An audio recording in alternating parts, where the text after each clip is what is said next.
Enjoying the polar vortex?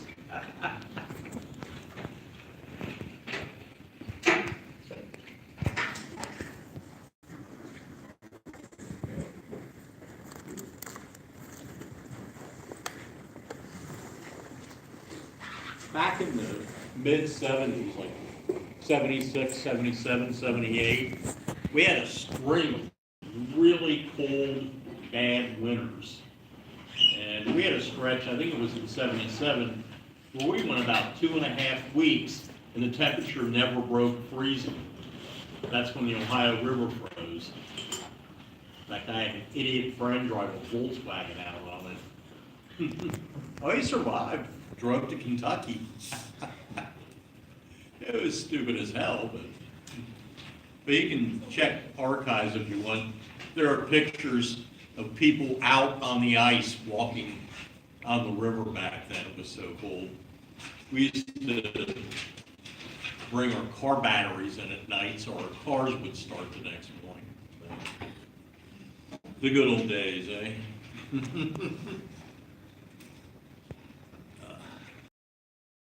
Well, we got something to make up here, missing a day. And again, just a reminder, you've got till midnight tonight to do your quiz. So. Anyway, if you can remember, back on Monday, we were talking about the presidential election of 1896. And both the populists and the Democrats had nominated William Jennings Bryan, as their candidate. The Republicans nominate the governor of Ohio, William McKinley. There was about, 40, 50-year stretch where if you wanted to be president, it helped either be governor or senator from Ohio. Very influential state back there. And I hate to say it, for all the presidents we produced, damn near every one of them was a mediocrity. None of them stand out as anything special. McKinley, like I said, was the governor of Ohio, former Civil War officer, as I mentioned, and the last Civil War veteran to serve as president. He has the backing of Ohio industrialist and future senator, Mark Hanna. That's important because Hanna was one of the, quote, kingmakers of the Republican Party. The party back then, much like today to be honest, was controlled by its conservative wing. And Hanna was one of the leaders of that wing. And he and the other, quote, kingmakers largely determined who the Republican candidate for president was going to be that year.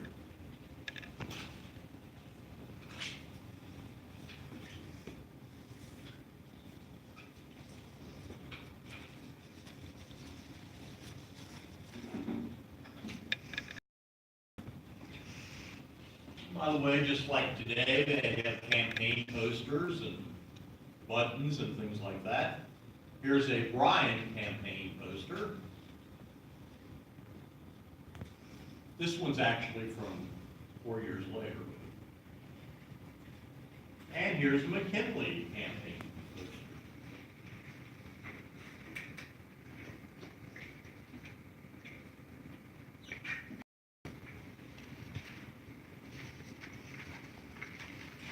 Bryan was a tireless campaigner, covered 18,000 miles giving speeches throughout primarily the South, Midwest, and West. He was a very electrifying speaker and addressed over 5 million people. Now keep in mind, this is in a day and age when you did not have electronic amplification. In fact, unless you had a big mouth like mine, you couldn't be heard by many crowds. So not only was he an eloquent, so he could address an audience of several thousand people, and they could actually hear people like to come out and see him. As I pointed out, though, his rallies and his speeches were largely in the South and Midwest, where the populists were strongest. He doesn't campaign much in the Northeast, and that's a huge mistake, quite frankly. That's where the votes are, folks. The campaigner, they don't even put him out on the campaign trail. They run what's known as the front porch campaign. McKinley stayed in Ohio.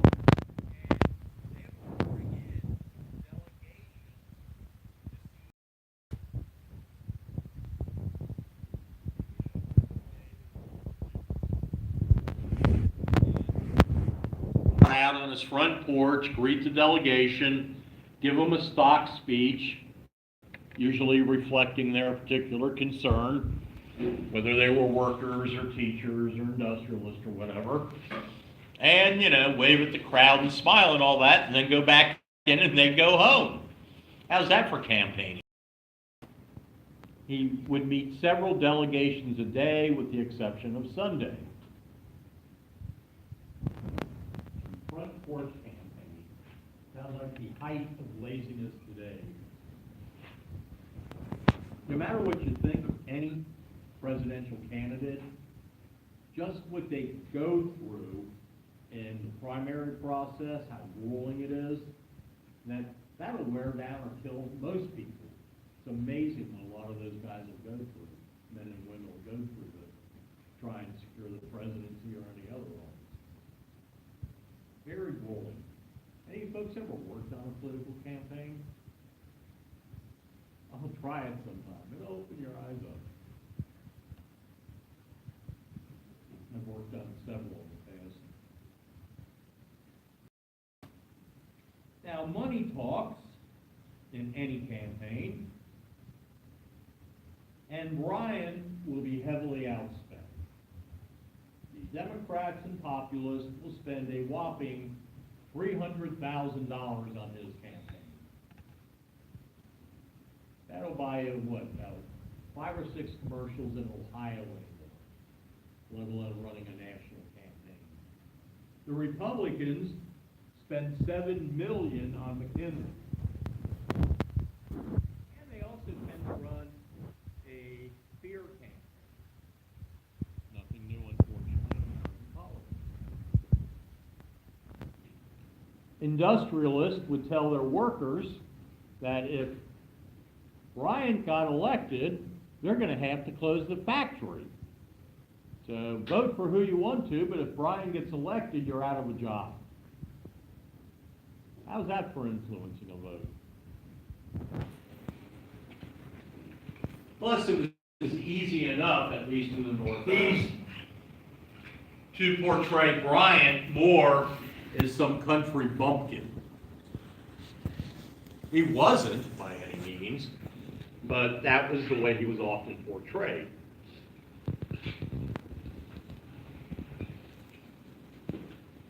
McKinley will win the election with 51% of the popular vote and 271 electoral votes to Bryan's 176 and 48% of the popular vote.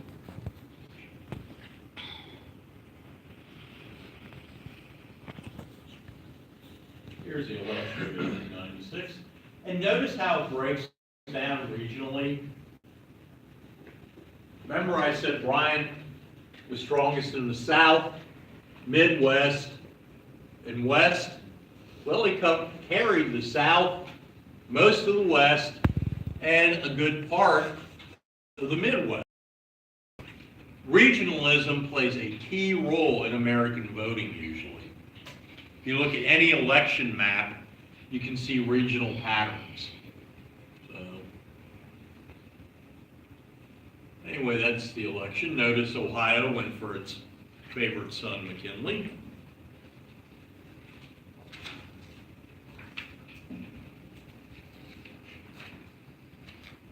Bryan will be the Democratic candidate again in 1900, and again in 1908. So he'll end up a three-time loser. What do you think the chances are of either modern party running the same candidate three times? Yeah, I think I'd take money on that bet too. Mm-hmm. It just doesn't happen that much anymore. Who's the last loser to come back and win the White House?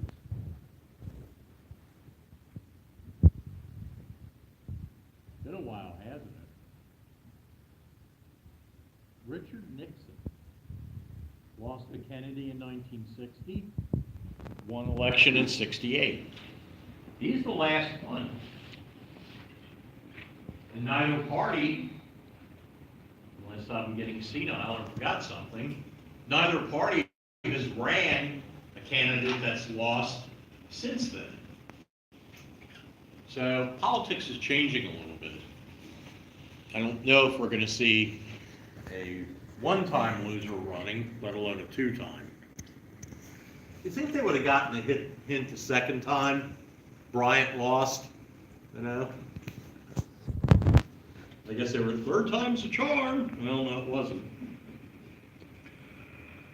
And the one thing with Bryant, especially running as a populist, how many third-party candidates have ever won the presidency? Thank you. Zero, zilch.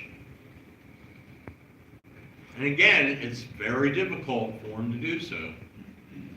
When we get to Teddy Roosevelt, one of the most popular and one of the greatest presidents of the 20th century, he couldn't get elected as a third-party candidate later in his career. So it's really hard to do.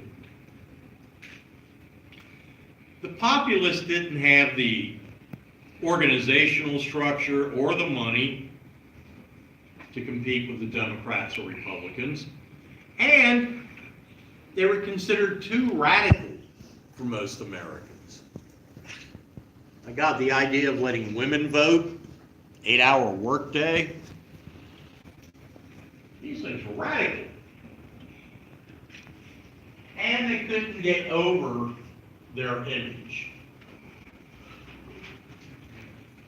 Plus, American industrialists hated them. So eventually, the populists, after 1896, begin to fade. They will never be a major force in American politics again, and by about 1908, they don't exist. But they had a legacy. To begin with, the Democrats will absorb the populist platform. One way to get rid of third-party rivals, if you can't beat them, absorb them. And that's what the Democrats do, especially in the South and in the Midwest.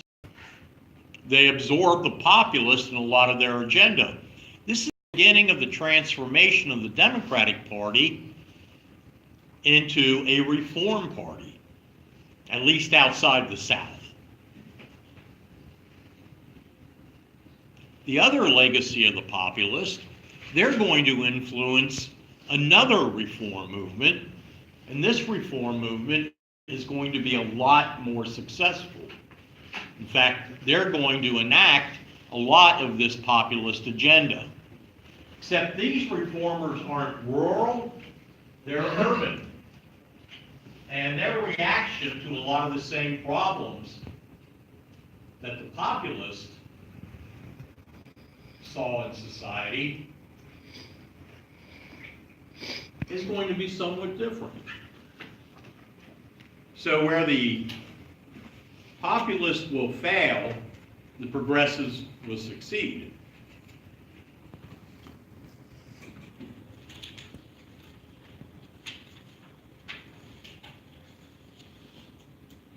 In 1912, Thomas Edison, writing a letter to his friend Henry Ford, And yes, they knew each other and they were friends. Two inventors who would have thought, huh? Edison wrote, "In a lot of respects, we Americans are the rawest and crudest of all.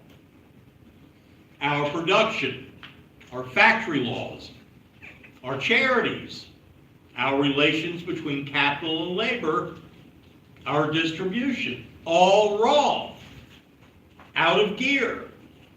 Sounds like an inventor there, doesn't he? "We've stumbled along for a while, trying to run a new civilization in old ways. But we've got to start to make this world over," end quote. Now, neither Edison or Ford were progressives, but in many ways, Edison nailed the essence of the problem for the progressives. We have a new civilization, and we're trying to run it in old ways. See, despite technological advances, booming industry, and a rapidly growing middle class, there was still a lot of work to be done in America in 1900. There's still no powered flight. That's a few years away. No TV. That's commercial TV anyway, is nearly 50 years away at that point. No nuclear power, no computers, no cell phones. That would kill every one of you, I'm sure. You didn't grow up with it, you're not going to miss it, right?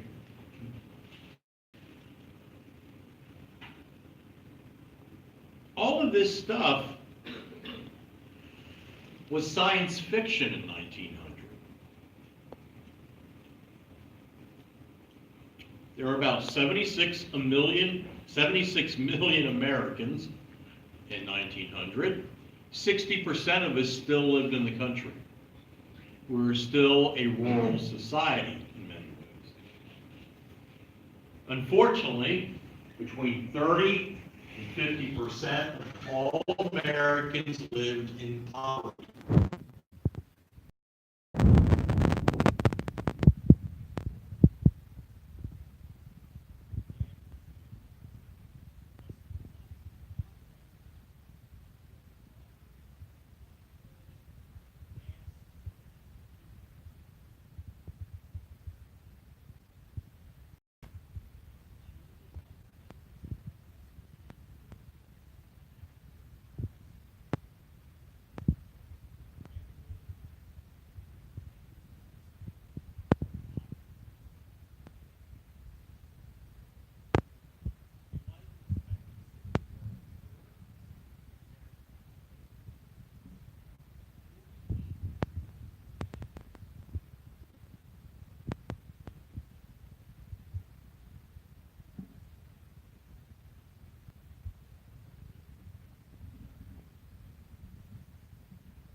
Big disease. Chickenpox? No, not chickenpox yet, huh? Cholera. Not cholera. Now, that was a big problem in the mid-19th century and before. Yeah. Tuberculosis. That was one of the biggest killers in America back then. Today, obviously, it's treatable. Not back then. Typhus, polio, malaria down south are all major killers back then.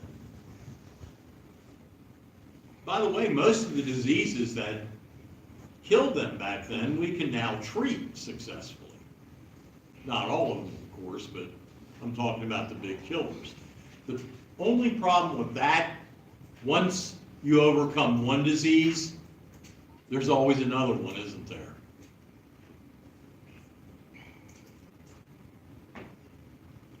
What about gender? Well, in 1900, a woman's place was in the home, literally, or the occasional sweatshop or textile mill. The workforce was 82% male. And the women that did work tended to work in factories under deplorable conditions. What's the percentage of the workforce today that's male? What do you think?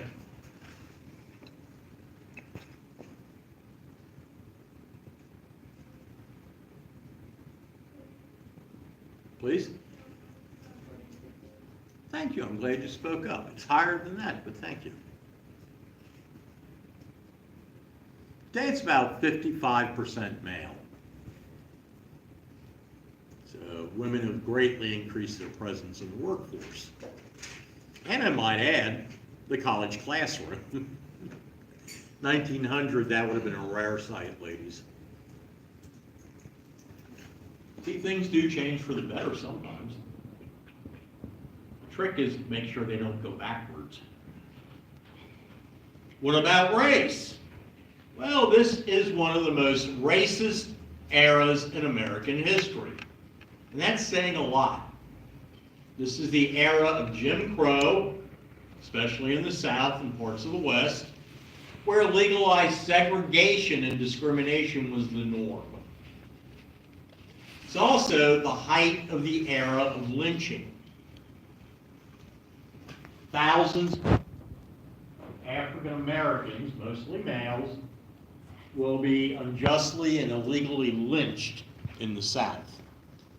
And by the way, usually, ostensibly, it'll be for some crime like murder, or rape, or kidnapping. But the reality usually is their crime is usually more like voting, speaking out, being a successful businessman. That got a lot of African Americans lynched. So it's one of the most racist and brutal eras when it comes to African Americans in American history.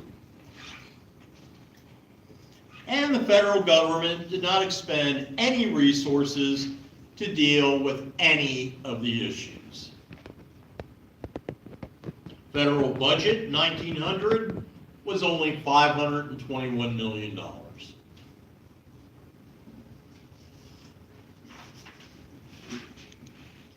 It's a lot of these problems that will give rise to the progressive movement in the late 1890s and early 1900s. Unlike the populists, the progressives were not a single cohesive movement. It was more of a mindset. There were progressive movements in politics, in medicine, in science, in social work, in law and politics. Eventually, there would be a progressive political party, at least for a while. So it's a series of simultaneous movements, but they're often interrelated. Progressives were active at all levels of government, local, state, and like the populists, sooner or later they figure out if you really want to affect permanent change, you need to control the federal government. And by the way, the progressives will be far more successful in that than the populists ever were. The progressives will elect 2 presidents eventually. One Republican, Teddy Roosevelt, one Democrat, Woodrow Wilson, and one pseudo-progressive, William Howard Taft.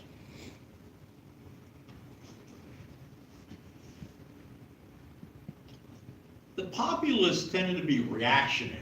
You know what I mean by that? What do I mean by reactionary?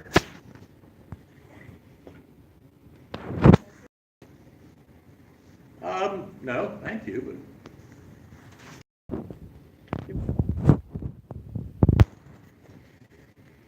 Remember, they feared all these new technologies and changes in society.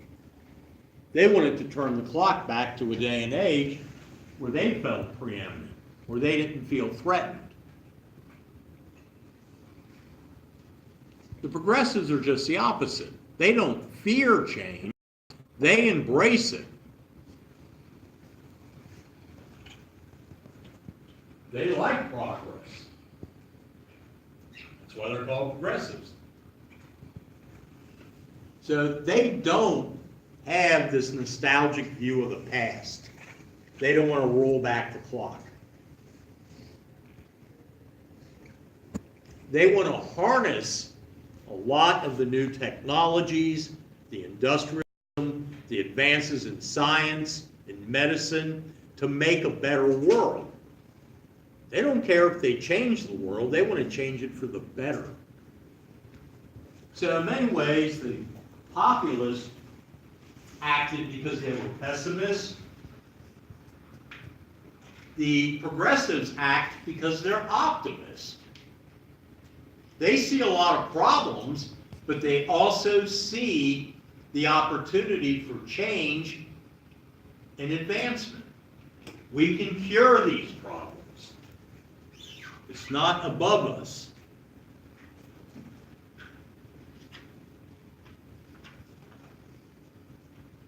I'll give you a good example of their mindset, one that impacted this area right here.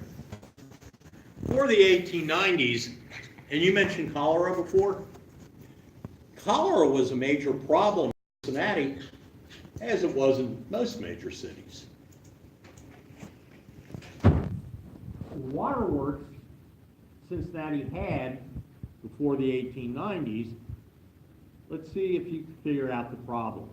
They were dumping waste in the river upstream and then drawing drinking water out of it downstream. You see a slight problem with that? Yeah, we should be dumping it all in Louisville, further downstream. Well, the progressives, once they figured out cholera was a waterborne disease, they built, when they got control of Cincinnati finally, they built a new waterworks. Except this time, it was upstream from where they dumped the stuff in the river. And guess what? Cholera disappeared.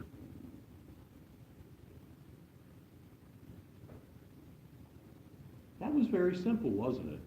But it was scientific, it was rational thought. That's the way the progressives approach things. Use logic, use science, use experience. Now, the first progressives emerged in the Republican Party. Teddy Roosevelt, Robert La Follette, Leonard Wood, remember I mentioned him before. And in the early days, about 80% of the progressives will be Republicans. But it also begins to impact the Democrats, especially after they begin to absorb a lot of progressives pop up in the Democratic Party as well, including Governor Woodrow Wilson of New Jersey and Ohio Governor James Cox. Cox will turn Ohio into one of the most progressive states in the Union, and our healthcare system here in Ohio will be the model for the rest of the nation. Boy, those were the good old days, weren't they?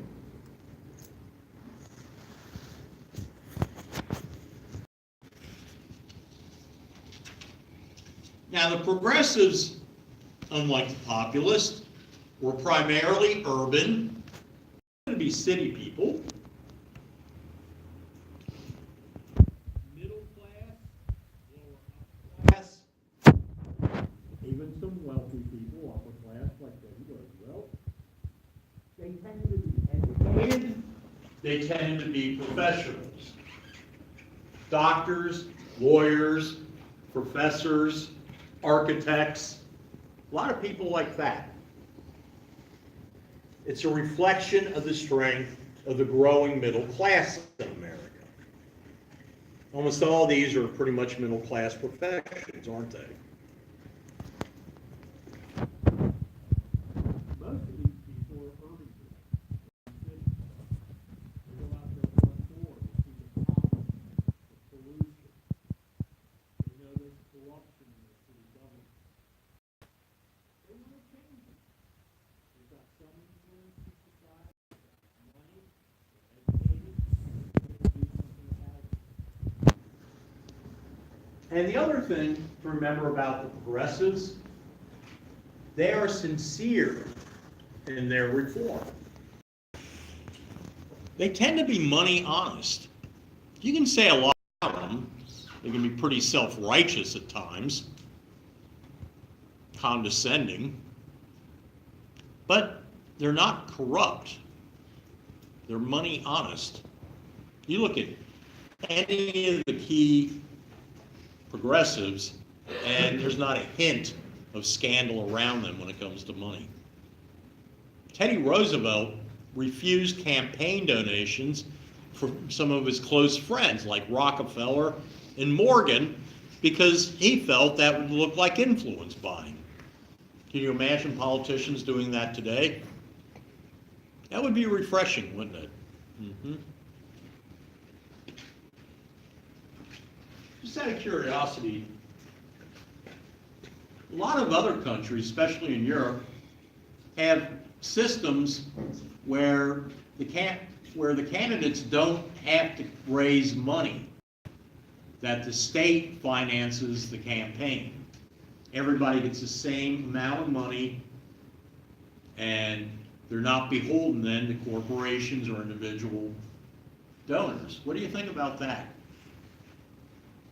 Sound like a good idea?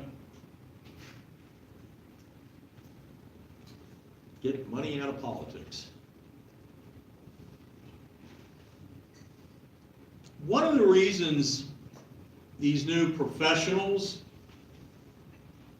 are so interested in reform is the very fact they are new professionals. I mean, there have been doctors and lawyers and professors and architects for hundreds of years. But until the 1870s, 1880s, 1890s, these weren't basically professionalized. What did you have to do to be a doctor before the 1890s?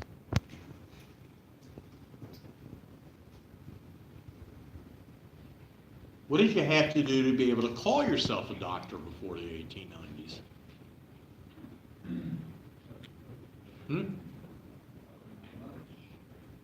Nothing. Anybody could. Anybody could claim to be a doctor. Now, of course, there were people that went to medical schools, plus a lot of them apprenticed with doctors, but there was no AMA, there was no professional organization. Any wacko in the world could have a shingle and claim to be a doctor. The other thing that's changing, first you're getting professional societies like the AMA. All of a sudden you have to actually go to medical school and take an exam, prove you're a real doctor, not an incompetent wacko. One of the reasons that's changing is because medicine is changing. Like in a lot of these professions, it's becoming scientific. Before the 1870s, germs. British, French, and German doctors eventually proved they existed. And in the 1880s in particular, they made great strides, at least against bacteriologically caused diseases. They still didn't understand viruses. They had never seen one. We won't actually prove the existence of viruses till the 1920s with the invention of the electron microscope. Then we can finally see them. Till then, these were theoretical. But at this point, they had discovered germ bacteria and knew they were causing a lot of diseases.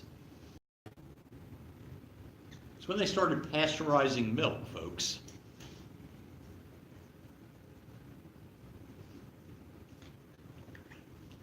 they had perfected vaccinations against many diseases.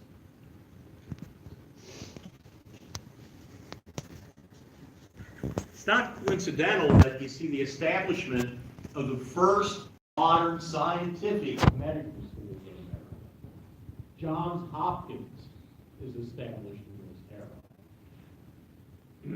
It was modeled on the European scientific approach, and it helped revolutionize medicine in America. It wasn't long before Harvard and Yale and Cincinnati, I might add, jumped on the bandwagon and revolutionized the medical schools. In 1878, you get the American Bar Association established. You see this in every profession. You have licensing, certification, you have standards, so they become true professions. As I pointed out, they're living in cities, most of them. And the cities are extremely corrupt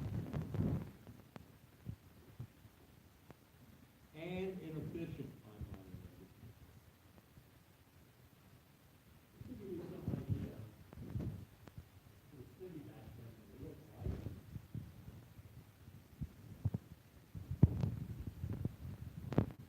This is Cincinnati.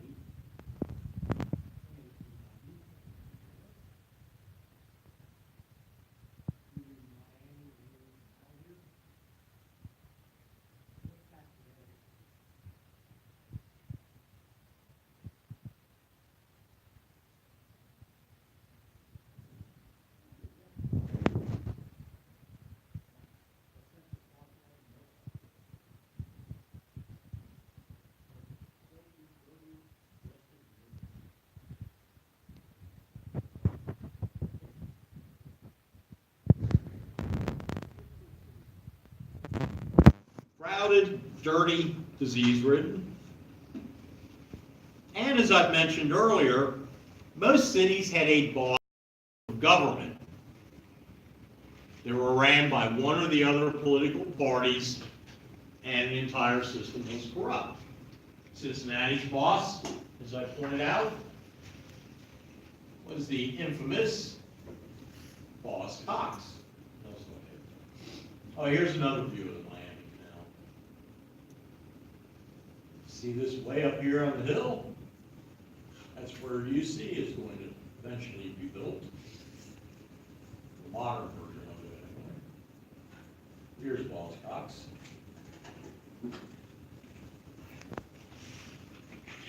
Well, how do you get rid of corrupt machines? You change the nature of city government. In 1913, our neighbor to the north, Dayton, Ohio, gets credit for being the first city to hire a professional city manager. The mayors of most cities were puppets. In Cincinnati, Boss Cox handpicked the mayor. And that guy didn't go to the bathroom without checking with Cox first. Well, you hire a city manager. What can you do with a city manager if they prove to be corrupt or incompetent? That you can't do with an elected mayor. Fire them. Fire them, thank you. There's now accountability. They don't do the job right, they can be fired. This goes along with something known as the charter movement. Cities adopt city charters. It's like a constitution for the city. Cincinnati has one, Dayton has one. It details openly accepted practices and procedures, including the process for rewarding city contracts, hiring personnel, setting rates for public utilities, good morning, and other issues. All of these things have been subject to abuse. Handing out city contracts, for example. Now it's an open bidding process. Everybody that wants a city contract has to submit a sealed bid.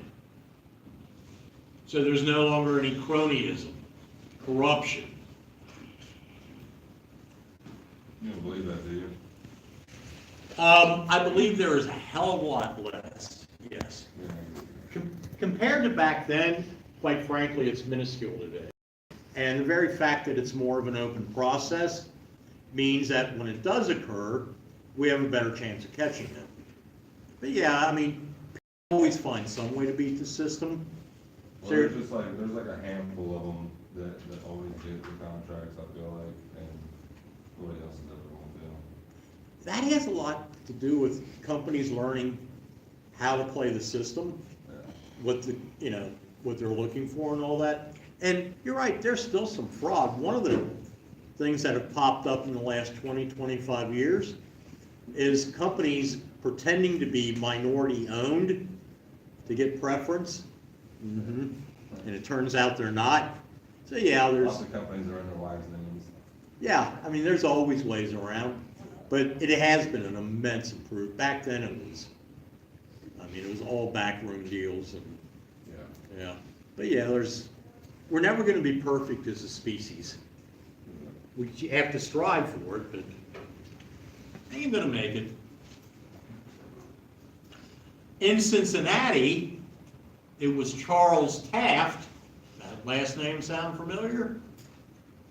And other progressives that led in implementing charter reform in Cincinnati. Are any folks familiar with the third political party in Cincinnati? The Charterites? Now, they usually run a candidate or two. But they're a remnant of this charter movement from the early 1900s. For a while, it was a very powerful political party in Cincinnati because both the other parties were corrupt. There was a progressive party to clean up the city.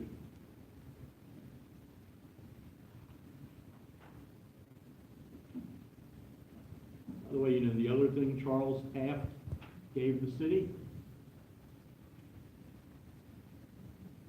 The Taft Museum. If you like good art, yes, you visit it. It's really nice. Plus, it's an historic mansion. Any folks ever been to the Taft Museum? Oh, it's nice, isn't it? I don't like their cafeteria. But the art's great. Cafeteria stuff. Now, like populism, progressivism sort of percolates up from the bottom to the top. So you're going to see a lot of progressive reform at first in these professions, then in the cities, then in the states, and then eventually the federal government. You have several governors applying progressive principles to reforming their states. Robert La Follette in Wisconsin, for example. He's one of the greatest of the progressive governors. As I mentioned, James Cox in Ohio, Woodrow Wilson, New Jersey, Hoke Smith in Georgia, Theodore Roosevelt in New York. They're turning their states into progressive laboratories and showing results. Here's Robert La Follette in Wisconsin. Goes from being governor to senator. His nickname was Battling Bob, because he fought so hard for the people of Wisconsin. And here's Ohio Governor James Cox.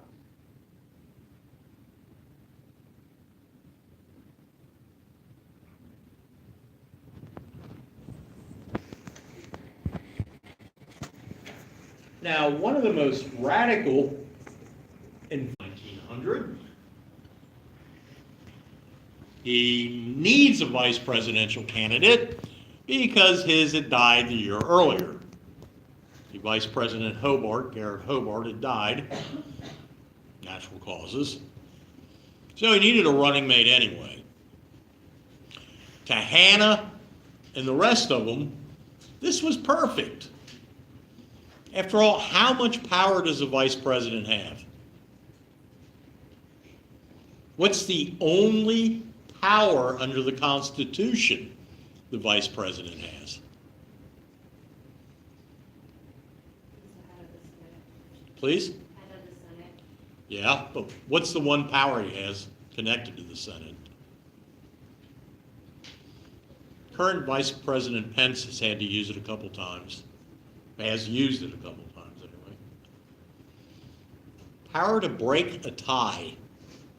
If the vote is 50-50 in the Senate, the vice president casts a deciding vote.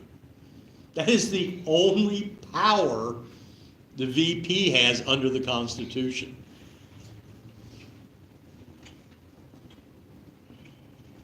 As John Adams once said of it, I am nothing, when he was vice president anyway, said I am nothing, but I could be all. What he meant by that is the vice presidency has no power, but what happens if the president dies or leaves office? Then you're president. So it's basically an insurance policy. Mark Hanna was actually against putting TR on the ticket. By the way, that's what Roosevelt preferred to be called. He did not like the nickname Teddy. The press used it all the time, but his friends called him TR.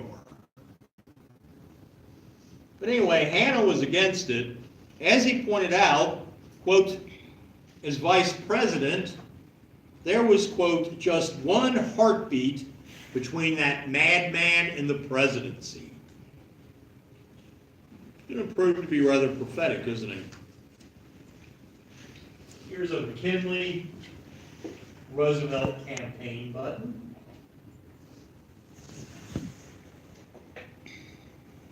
And they will sweep the victory over Bryan again.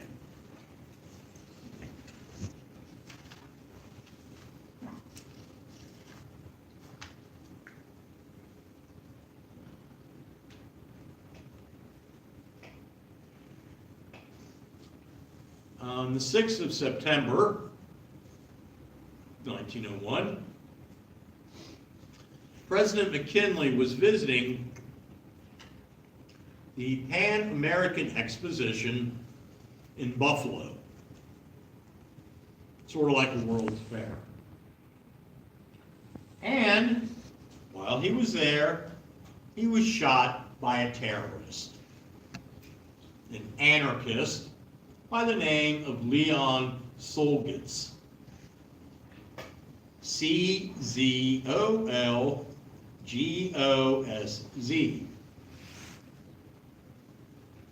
Yes, terrorism, unfortunately, has been around for a while. Back then, they were largely political philosophy known as anarchist. And I'll talk about them again a bit in the future. McKinley lingers for a while. He seems to improve around the 7th of September.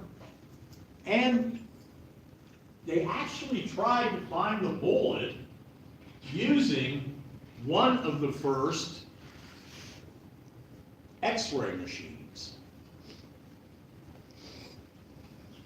Then they also tried, Edison had an electromagnetic detector, which sounded like a great idea. Neither of them ended up working. You know why?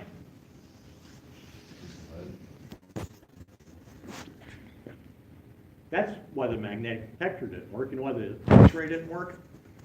The bed he was lying on, full of metal springs holding the mattress